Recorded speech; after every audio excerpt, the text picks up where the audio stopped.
You guys just want to skip Paris? Or at least delay it a little bit. Bonjour, vous désirez quelque chose? If we weren't meant to be on the train tomorrow, something would physically stop us. Gentlemen? An object in motion stays in motion unless acted upon by a greater force. Okay, Isaac Newton. I'm telling you, man, he's been deep as hell on this trip. I can't even deal with it. That might be, but he wasn't wrong. When these guys hopped on that train to Paris back in 2015, they didn't know their lives would be changed forever. 2 terrorists entered the train loaded with guns and ammo. Luckily for the hundreds of passengers, the 3 friends happened to be military men and acted immediately to prevent what could have been a horrible event in history.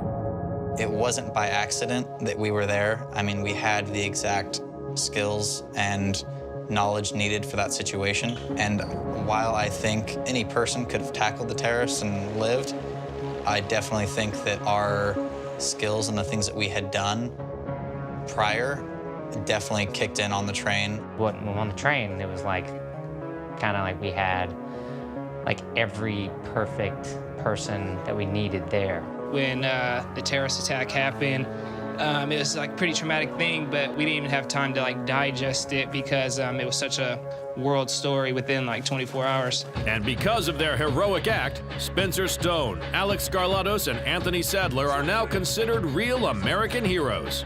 In this film, their entire story will be told, from their childhood to this defining moment. And what better way to show that than to use the real heroes as the lead actors? I was going through the regular casting thing of looking through a lot of actors on tape, good actors too, and they would have done a good job. But I kept looking at the guys, and I kept looking at their faces, and going over this. And finally one day I just said, "Do you guys think you could play yourselves?" I just look around sometimes, and I'll look at Mr. Eastwood like across the room, and I'll be like, oh my God, like I'm standing here playing myself in a Clint Eastwood movie about my life. I'm like, this is just insane. It's been really surreal for me to kind of go back and relive everything exactly where it happened. It's kind of like I get flashbacks, like we just did the scene with the rocker dude, and he looked exactly like how I remember the guy, and it was like legit, we were there again. And so, I don't know, it's like, it literally is like I'm being put back in time, and I'm just reliving everything. And reliving the moment got even more real when they had to shoot on the actual train they'd been on. Production-wise, this was pretty hard to pull off. It's very, very narrow, so it's very tight to be shooting. The seats and everything are comfortable. They're wonderful trains to ride on, but to film with cameramen and assistants and sound people and all the various personnel that you have on a movie, it's tight work.